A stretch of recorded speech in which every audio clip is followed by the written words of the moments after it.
Hi, I'm Tracey L Fisher. Welcome to Tracey L Fisher Unapologetic. I'm sitting here with my good friend Chuck Peruto. How you doing today? Good morning. Good morning. Thanks for coming. This is one of them shows we like to allow everybody to come on the show.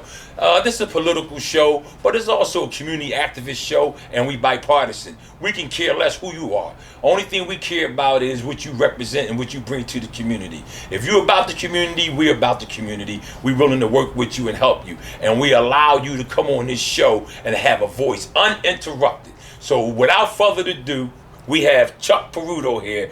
Tell everybody who you are, what's your background, and why you here today.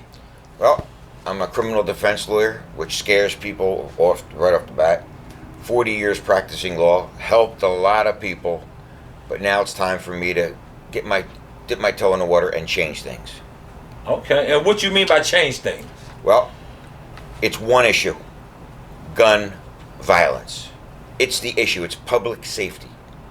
As the District Attorney of Philadelphia, you're the highest law enforcement elected official in the whole area.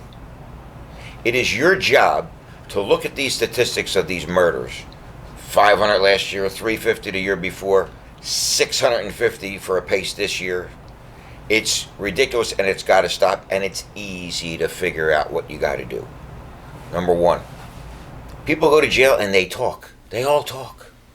And you don't have crime amongst 50-year-olds, 60-year-olds, and 70-year-olds that I'm talking about. It's what we call the young heads versus old heads.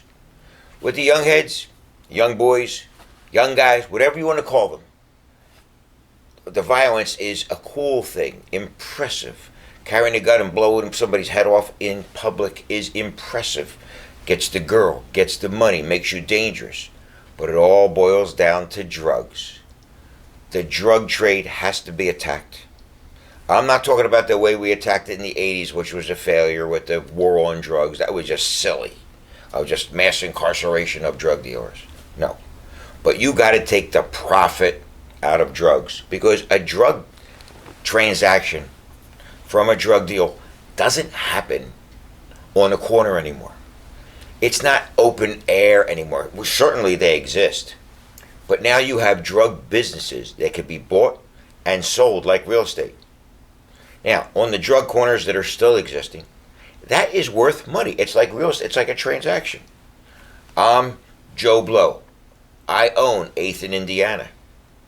I want to get out. I made enough money. You can actually sell it. It's like real estate. It's like a business that you can sell. Why? Because the profits are like this, and now under Krasner, the penalties are like this. I understand that he wanted to fix things and not give people life in prison for drug dealing like they did in the 80s. But he went too far. He went too far. They're not even prosecuting drug dealers with less than such amounts, which are not publicized. But the cops know it. And that's why you have at least 250 of those murders. Drugs. You're never going to prevent, as a district attorney, crimes of passion. Crimes that people don't plan on. Husband and wife, where they just ticking time bombs. One's unemployed, one feels jealous because they're staying at home all day and drinking or whatever, and they snap. Those homicides have been around since the beginning of time, and I don't care who you are, you're not going to prevent that. But at least 200 to 300 homicides per year can be taken off the table. Now, guns and drug addiction. With drug addiction and possession of heroin, possession of fentanyl, Krasner decides not to prosecute because he doesn't want the jails full of people who are just drug addicted. And I get that, but he did it wrong. You have to prosecute. You could earn them, no record. You could earn their way out. But because of the lack of prosecutions, we have 2 county prisons that are almost empty. Unprecedented. They used to be doubled and tripled up when you got in there. They're empty. Let's convert them to mandatory rehab centers. People say, Chuck, if you force somebody to go to rehab, it's not going to work. There's an argument for that. So you don't try? These people can be locked up in the jail, get first class treatment. There's a lot of unemployed sociology majors that people go to college for psychology, sociology. They spend all that tuition, they can't get jobs. Train them as counselors. Let's get these people help. Let's get them psychologically ready for the outside as well as off the drugs. Let them earn their way out. You get a 6-month sentence, you could be out in 3 months, in 1 month. It's a matter of attitude, but you have to have a commission that they appear in front of with guts. Somebody who's willing to send them back, and somebody who's willing to let them out. If they get out and they repeat, then it's going to be tougher for them to get out next time. But you have to keep our society safe. And when people are addicted to drugs and they're unemployed, how are they going to get the money to pay for the drugs? They're going to steal it. Because it's an overwhelming desire for that high or for that maintenance if it's opiates. You got to have it. It's a psychological addiction and a physical addiction. It's literally in your spine. So you have to help these people help themselves. And that's why I am so radically against safe injection sites. A safe injection site, that's an oxymoron invented by morons. And let me tell you why. Safe is diametrically opposed to injection. You can't have a safe injection site. What you'll have is people going there and comparing notes like any other business. Hey, where'd you get your drugs? Oh, I got them from Phil on Island Avenue. Where'd you get your drugs? I got them from Tom down in South Philly. What'd you pay? What'd you pay? How good is yours? Are you serious here? You can't have a fraternity of drug users. You got to separate them and get them help. By giving a safe injection sites mentally, you're saying, well, the government recognizes that we all have addictions and it's okay to go in a safe place and shoot up, get high, converse with people like they're in a bar. Like you go to a bar and you socialize, you watch the game. Are you nuts? You can't send that message. Marijuana. I don't get excited about marijuana. I don't care if it's legal, illegal, it makes no difference to me. Am I going to prosecute somebody for possession of a small amount of marijuana? Hell no. Hell no. However, you want to be a punk and sit on your stoop across the street from a schoolyard where kids are playing and be token up? No. We're not allowed to smack you around anymore, which is what they did in the 50s. And sometimes neighborhood leaders, community leaders would love to do that, but you can't. Lock them up. Let them stay in there for 2-3 days. Let them stay in there for 2-3 days. Because they're idiots and they're harming the community. These kids, they walk by these steps and they see these people token up there. You got to be in it. I can't say it on TV. Yes, you can. You got to be an asshole. And assholes should be treated like assholes. Because our kids can't be watching that stuff. You got kids in these poor neighborhoods. It's not their fault that they're poor. It's not their fault that their parents can't afford to move to the suburbs. That's where they are. So it's my job as district attorney to protect them. To protect them from seeing this. To protect them from watching the open air drug market. To protect them from watching their fathers deal drugs out of the house like it's a living. There are so many clients that I've represented over 40 years where you get to converse with them, you get friendly with your clients. It's just a human nature to get friendly with your clients. And they tell you, yeah, I used to go to lunch and watch my father's drug trade, and he'd come in, people come in, he sells them drugs, but he would tell me, don't you do this. Are you serious here?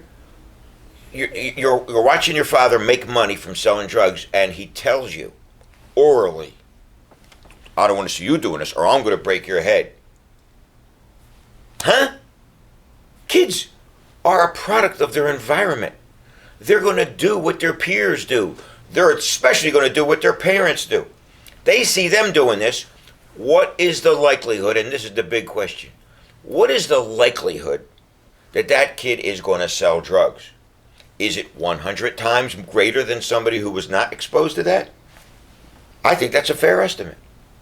So, you can't lock parents up for being assholes, which everybody in this room knows. That's what we would like to do. Violation of parenting in the second degree, put you away, but you can't do that. So we, as a society, have to protect those kids because the parents are not protecting them. Let me ask you this. For you, let's say you become DA, okay? What's the first thing you're going to do when you take oath in the office? I love that question. The first thing I'm going to do, and even before I take the oath, I'm going to ask for a meeting with the Board of Judges, because judges are the ones that hands out sentences, not the district attorney. We could offer you a deal, but you could reject it. I want to sit with the Board of Judges and ask for 6 judges to man the gun courts. Gun courts being possession of a gun without a permit, shooting on the streets, and homicides. Anything involving guns has to be a gun. I want the court to understand they have a responsibility to the community as well. Give me my 6. I'm going to have 6 Attila the Huns on the bench and advertise it to the community. Walk out your door, 100 feet out your door with a gun, and you're going to do 2 years. If that doesn't reduce gun violence, I don't know what will, and it will. But it has to be advertised and people have to know it. I want to make sure. Don't tell me you're going down to the shooting range with a loaded gun. Nobody's going to buy that anymore. Don't tell me you just want to do this or you need protection because you sold drugs last week and you might have shortchanged somebody. No, I don't want to hear any reason. You got to take guns off the streets. 2 years first offense, 5 years second offense. Without using it. Without using it. If you fire a weapon on our public streets, you could always endanger a child or another human being. Goes through a window, goes through a door. Somebody just comes from behind the building and across the street, gets hit. You got to protect the public. That's my number one job. If you want to be so depraved as to squeeze your automatic pistol, semi-automatic pistol on the streets, you're going to do 10 years. You're going to do 10 years, and it's going to be advertised. When people go to these county jails, they all talk. Did you see what this DA is doing? He's nuts. They call home. Billy, to their younger brother, Billy, leave that gun home. Leave that gun home. This guy's serious. If you don't think that's going to have an effect, then you're high. Because it's going to have an effect. So I understand what you're saying, protect the public and everything. Now, what about the individuals that need to protect themselves from the public because of the random crimes and stuff that's going on? I'm assuming you're talking about law-abiding citizens who need to protect themselves. Right. Well, that's very simple. There is a process, and they're given liberally. There is a process in Philadelphia to obtain a gun permit. Apply for the gun permit legally. Carry it if you need it. They are very open with the excuses of why you need it. And they want people to protect themselves. So get a gun permit. Don't say, I was going to get a gun permit or I should have got a gun permit. You get it because now you know what's going to happen to you. And there are instances where the retaliation because someone's son gets hurt, someone's mother gets hurt. You're going to look at those cases on an individual basis as the DA. Not heartless. I've represented people for 40 years. You get close with them. You get to know what makes them tick. If somebody, for instance, kidnaps your child, beats your child, and talk about adults versus your child who's a kid, 13 years old, 12 years old, you know you want to take action. Right. It is human nature. It comes from within you. You don't have to use a gun. You could get friendly with cops. And cops, they need to be reprogrammed, not just retaught. They need to change their attitude towards this citizen. I'm sure you've had this 100 times where a cop's directing traffic and you ask him a simple question. And he looks at you like, you think you're worthy enough to ask me a question? Mm-hmm. Or you approach him, officer, do you know where this is? And he looks at you like like there's something wrong with you. Right. Cops, they're not above us. Mm-hmm. They work for us. They work for us. Sometimes you like to smack one of them across the mouth. Right. They have to understand in the police academy, and don't even get the job if they're not affable. Right. They gotta understand this is the community. Let's have a better relationship with police and its citizens. Let me ask you this: with the knowledge that you have from 40 years of being a defense attorney, plus growing up in the community, yes, and watching how the DA work and everybody else work throughout that circle. Now you're the teacher. Give Larry Krasner a grade from A to F for the job he's doing right now. It depends on the issue. Okay, well, we already know on gun violence. He's flunked on gun violence. All right, and what else has he flunked on? Just about, I'll tell you what else he's flunked on. Civil disobedience, when they had the George Floyd riots. Protesters, nobody believes they should be arrested. But here's what he labeled as protesters, because I had the cases. They're having the riots down there to protest George Floyd getting choked out. So, you have kids going to Modell's, breaking the windows, coming out, and I have this case. Kid was carrying more sneakers than he couldn't even look to see where he was going. And truth is stranger than fiction. He runs right into a cop, walks into him. It was actually funny. And I talked to the cop in the hallway, who I know. One good thing about getting old is you get to know everybody. He was laughing. He says the kid had so many sneakers in his hands he couldn't even see where he was going, and not one pair of sneakers would even fit him. So that's civil disobedience. That's civil unrest. That's a protester. That's a burglar.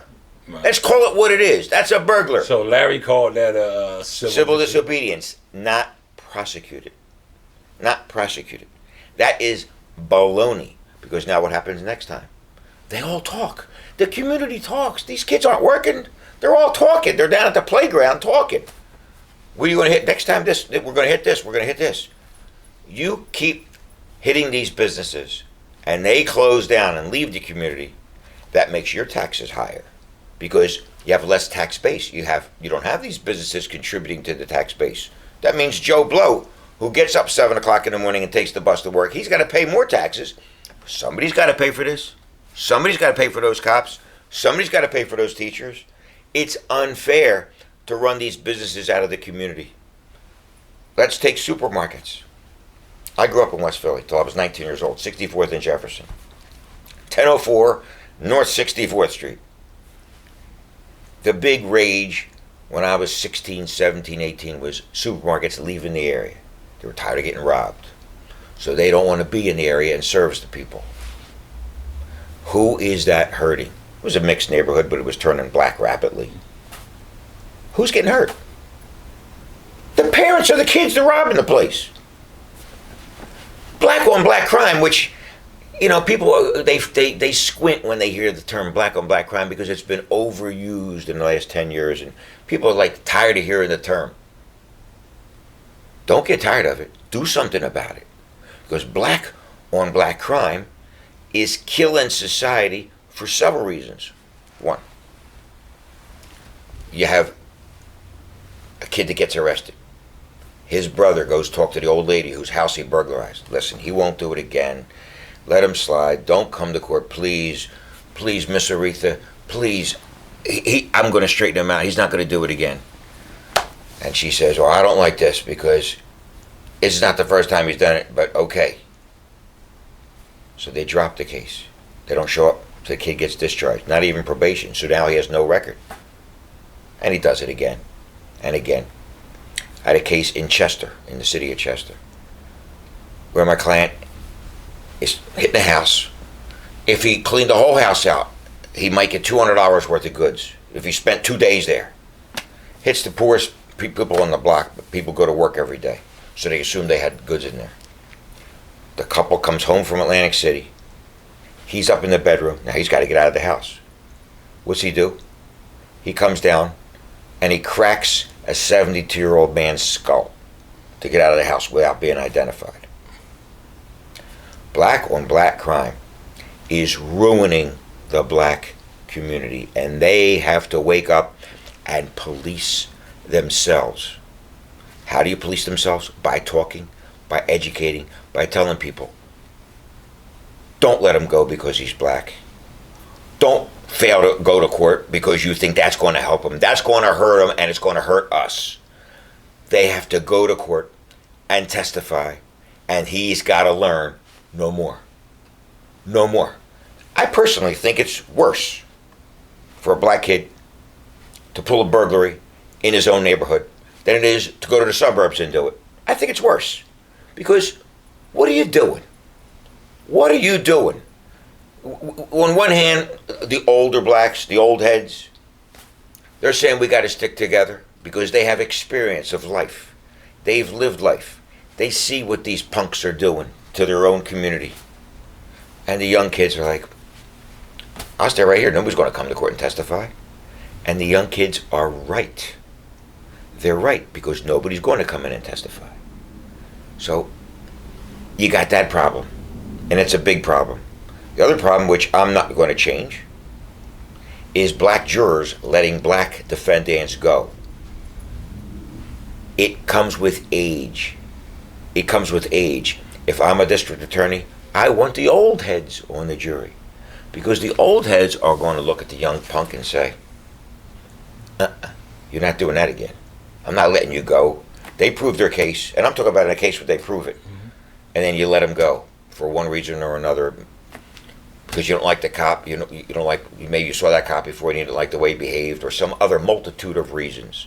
Because there's so many reasons to go into a jury verdict. It's not just a case, and we both know that. Jury verdicts have very little to do with evidence, and that's a running joke. But you got to make jurors want to convict, because it's hurting everybody. It's killing the black community. It's killing them. And it's not going to get better unless everybody sticks together. And it's called tough love. The old heads got to get together and say, you're killing us. We got to do something about it. And I do see a movement. I do see a movement in places where I've spoken, in my old neighborhood where I've been invited to speak. You go out. There is a divide between the young and the old. Mm-hmm. It is coming out now in droves. In the last 10 years, it's really, in my opinion, getting better and better and better. It is changing because you can't harm your own community. Right. And honestly, you need to have in certain areas the race of those cops be the same as its people. I agree. My God, you send these 25-year-old white kids from the burbs, white skin, red freckles on his face, red hair. You know, his parents are on the boat from Ireland, and you send them into a black neighborhood. Yeah. There's no, well, number one, there's no respect. There's no respect there. Number two, there's no relationship because a cop can't relate to the black kids in the neighborhood. So he might give orders instead of talking. He might order instead of talking. You don't have to do that. I remember growing up, and it was an officer named P.D. Ford, black guy, big black guy, right? He used to play football, and he was an officer for the 19th District. Mm-hmm. That's where we used to hang on the corner, mm-hmm. you know, do our thing. And we used to see him at the barbershop. We used to see him at the supermarket when he was off duty, you know, stuff like that. And when he come on duty, right, he knew us, though. And he'd pull up. He said, why y'all on my corner? Now, the bus done went by 20 times. None of y'all got on there.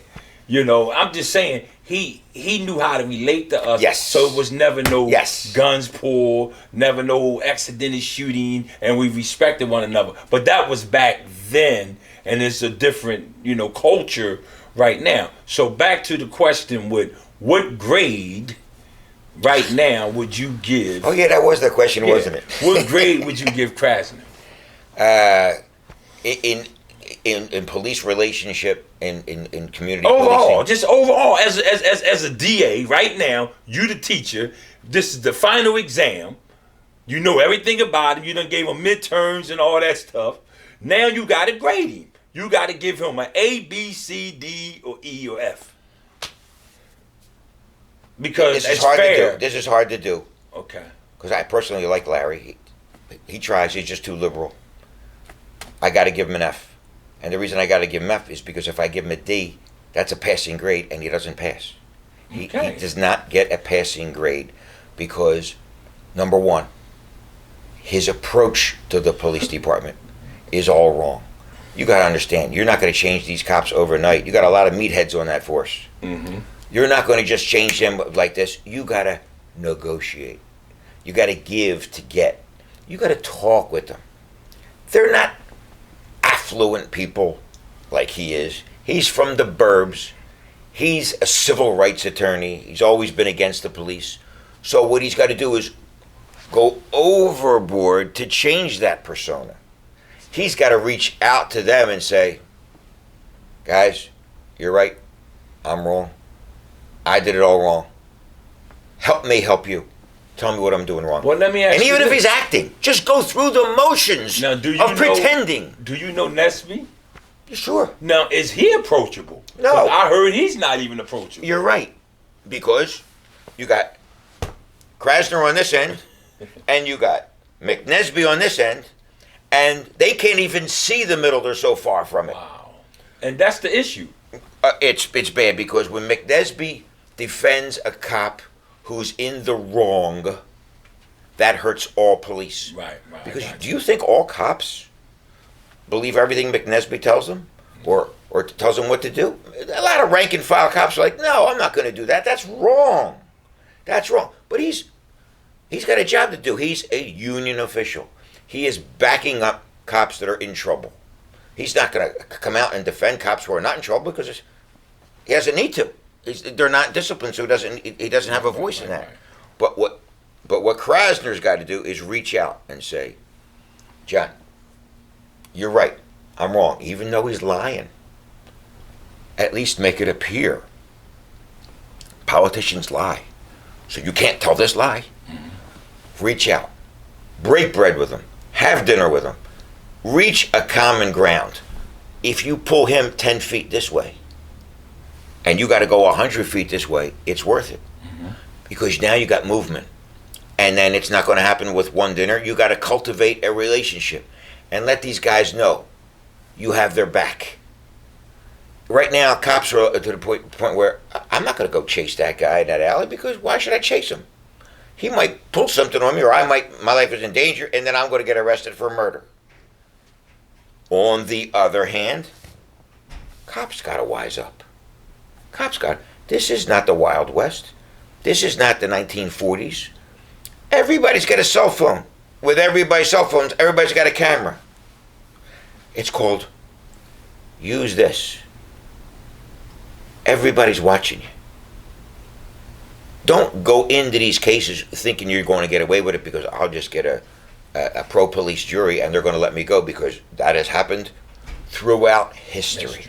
Where the case was proven beyond all doubt and juries let them go. So then, the white jury that lets them go, the cops go, they're like, well, we did it for this reason, that reason, and we're right.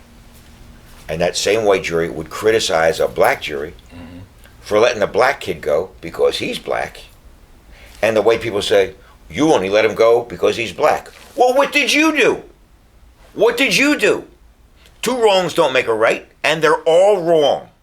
And the only way to change it is by communication, is by education, by having some savvy, having some acting ability. Bring people together and talk. And talk. So now Larry Krasner, one of the reasons he gets an F is he dug the hole so deep he can't get out. He's got no shovel. The hole is too wide where he could spread his hands and climb out. He is in too deep. We got to change it. We got to go to another hole and start over again. We got to clean house and get a new DA in there. So with that note is this: you're the new DA. that can take Larry Krasner's place and straighten this mess out. There you have it. On Tracey L Fisher Unapologetic with my good friend, Chuck Peruto. Thank you for coming. Thanks for having me.